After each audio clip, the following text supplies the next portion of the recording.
Hai, Assalamualaikum dan selamat datang. Pernah dengar tak pasal GB Gold? Ia ni salah satu platform simpanan emas digital yang makin dapat perhatian kat Malaysia sekarang.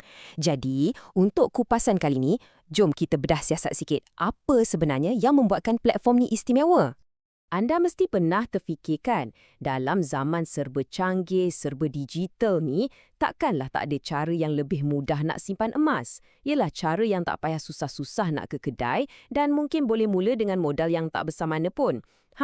Persoalan macam inilah yang platform-platform seperti GB Gold cuba jawab. Baiklah, jom kita mulakan dengan soalan yang paling asas sekali. Apa benda sebenarnya GB Gold ni?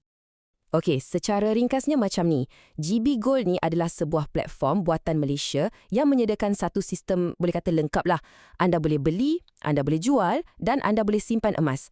Tak kisahlah sama ada anda nak simpan emas fizikal betul-betul atau nak cara yang lebih moden, simpan secara digital je melalui akaun simpanan online dorang. Jadi, apa je yang dorang tawarkan? Pertama, semestinya jual beli emas fizikal, macam gold bar, dinar atau wafer yang ketulinannya 999.9. Kedua, dorang ada feature menarik yang dipanggil akaun simpanan emas atau GBS. Ini macam akaun bank tapi untuk emas. Boleh simpan gram demi gram. Bestnya, semua ni boleh diuruskan terus dari telefon pintar anda je. Dan satu lagi poin penting, platform ni disahkan patuh syariah. Dan inilah salah satu tarikan utamanya. Accessibility. Anda boleh mula menyimpan emas dengan modal serendah RM10 je. Ya, RM10. Maksudnya hampir semua orang boleh mula jadikan emas ni sebagai sebahagian daripada simpanan dorang sikit demi sikit. Tapi kan, dengan semua ciri-ciri yang hebat ni, apa sebenarnya tujuan utama di sebalik GB Gold? Kenapa platform ni diwujudkan? Jom kita dalami misinya sikit. Matlamat dorang ni sebenarnya jelas, bukan setakat nak jual emas, tapi lebih kepada nak membudayakan simpanan emas sebagai satu aset untuk jangka masa panjang. Misi dorang adalah untuk menjadikan proses ni mudah dan mampu milik untuk semua orang, tak kira siapa. Dan dorang juga nak galakkan, terutamanya golongan muda, untuk mula menyimpan dari awal. Pada dasarnya, visi besar dorang adalah untuk meletakkan emas ni sebagai, kita boleh panggil, perisai kewangan. Ia dilihat sebagai satu bentuk perlindungan nilai, terutamanya daripada ancaman inflasi dan juga bila ekonomi tak menentu. Okey, di sebalik setiap platform yang berjaya, biasanya ada visi daripada seorang pengasas kan? Jadi, siapa sebenarnya individu di sebalik GB Gold ni? Jom kita kenal sikit.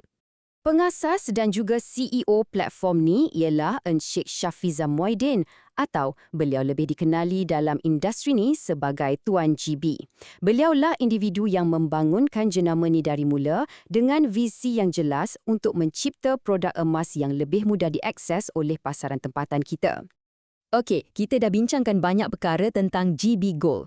Jadi, untuk bagi anda faham dengan lebih jelas, mari kita lihat semula ringkasan fakta-fakta penting yang perlu anda tahu. Jadi, inilah rumusan padatnya. Pertama, GB Gold ni platform untuk jual beli dan simpan emas secara digital. Kedua, pengasasnya ialah Shafiza Muaidin atau Tuan GB.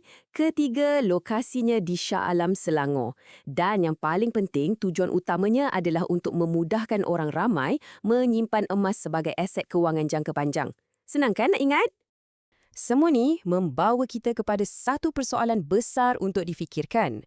Dengan kemudahan dan accessibility yang ditawarkan, adakah platform-platform digital macam ni merupakan masa depan cara kita menyimpan aset di Malaysia? Apa pendapat anda? Soalan ni saya tinggalkan untuk anda renung-renungkan. Jumpa lagi dalam kupasan yang akan datang.